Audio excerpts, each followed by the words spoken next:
Alrighty, I got this cool massager here. You can see it's red.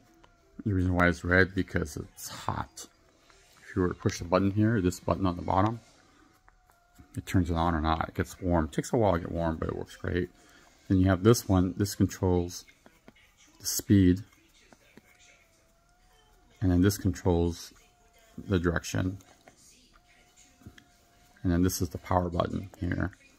You do have a home 110 volt charger or connector, so it needs to be powered by that. There's the power cord.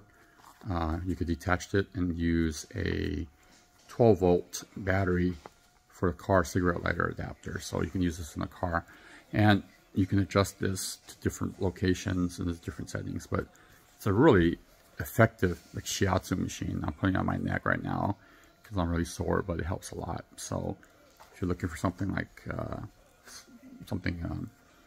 of a massager and you can't go to a massage therapist, you need some relief, this is it for you. Thanks for watching.